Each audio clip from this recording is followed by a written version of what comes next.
আসসালামু আলাইকুম, সবাইকে বাংলা নববর্ষের শুভেচ্ছা দিয়ে আজকে আমাদের নিউজ শুরু করছি। আজকে আমাদের প্রসঙ্গ হচ্ছে আবারও সাকিব বুবলি একসঙ্গে। নতুন করে আবারও জুটি বাঁধছেন ঢালিউড কিং শাকিব খান ও শবনম বুবলি। শামীম আহমেদ রনি নির্মিন করতে যাচ্ছেন সিনেমা রংবাজ। আর এই ছবিতে প্রধান দুই চরিত্রে দেখা যাবে সাকিব ও বুবলিকে। এই ছবিকে কেন্দ্র করে বেরিয়ে এসেছে অপু সাকিবের দীর্ঘ 9 বছরের গোপন রাখা খবর। আগামীকাল থেকে অসুস্থ শরীর নিয়ে ছবির শুটিং শুরু করবেন শাকিব খান, কিন্তু বিষয়টা নিয়ে চলছে আলোচনা। কেন শাকিব রংবাজ নিয়ে এত তোড়জোড় করছেন? প্রথম দিকে কথা ছিল ছবিটিতে অভিনয় করবেন শাকিব ও বুবলি, তারপর হঠাৎ করেই শোনা যায় এই ছবি দিয়েই নতুন করে ব্যাক করবেন অপু বিশ্বাস। কিন্তু শেষ পর্যন্ত ছবিটির নির্মাতা রনি জানান, সবকিছু ঠিক থাকলে আগামী কোরবানির ঈদে বুবলিকে নিয়েই ছবিটি নির্মাণের কাজ শুরু হবে।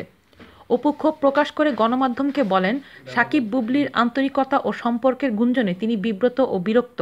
সাকিবের উচিত বুবলিকে এড়িয়ে চলা। অনেক ঘটনার পর যখন অপুকে স্ত্রী হিসেবে মেনে নিয়েছে সাকিব, ফলে ভাবা হচ্ছিল ছবিটি থেকে বাদ পড়তে যাচ্ছেন বুবলি। কিন্তু আজ শুক্রবার জানা গেল সাকিবের নায়িকা হিসেবে বুবলিকে নিয়েই শুরু হতে যাচ্ছে রংবাজ, এবং এটি হচ্ছে সাকিবের ব্যক্তিগত আগ্রহেই। উল্লেখ্য, গত বৃহস্পতিবার দুপুরে লিভারে অসুখ নিয়ে রাজধানীর ল্যাবেইড হাসপাতালে ভর্তি হন শাকিব খান। সেখানে বেশ কিছু শারীরিক পরীক্ষা করার পর হাসপাতাল কর্তৃপক্ষ সিদ্ধান্ত নেন হাসপাতালে থাকতে হবে শাকিবকে।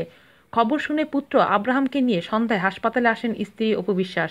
আজ এই পর্যন্তই, সবাই ভালো থাকবেন। আল্লাহ হাফেজ।